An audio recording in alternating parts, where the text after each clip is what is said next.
Hello everyone, আজকে ইউরোস্টেপস এর পর্বে কথা বলবো গ্রিসের লিভিং কস্ট নিয়ে। লিভিং কস্ট বলতে যা বোঝায়, লিভিং কস্টের মধ্যে সাধারণত হাউস রেন্ট থাকে, ট্রিটমেন্ট কস্ট থাকে, ট্রান্সপোর্টেশন কস্ট থাকে, ফুড কস্ট থাকে। তো প্রথমে আসি বাসা ভাড়ার ব্যাপারে। গ্রিসে আপনি একটি রুম বা এক সিঙ্গেল রুমের অ্যাপার্টমেন্ট সাধারণত 250 ইউরো থেকে শুরু করে 500 কিংবা 600 ইউরোর মধ্যে আপনি পেয়ে থাকবেন।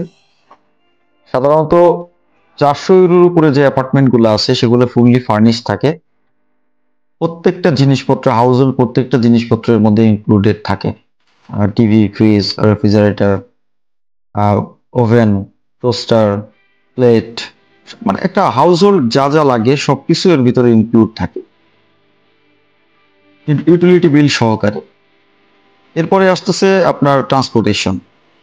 এথেন্সের মধ্যে 1 মাসের ট্রাভেল পাস, সেটা আপনি বাসে চড়েন, আর ট্রামে চড়েন, আর ট্রেনে চড়েন, মানে মাল্টিপল ভেহিকেল পাবলিক ট্রান্সপোর্ট আপনি ইউজ করতে পারবেন। আপনার 1 মাসের কার্ডের জন্য খরচ হয় 87 ইউরো।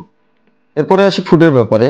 আহ 1 মাস আপনি যদি নিজে রান্না করে খাওয়া দাওয়া করেন, সেক্ষেত্রে আপনার 150 থেকে 200 ইউরো খরচ হয়ে থাকবে।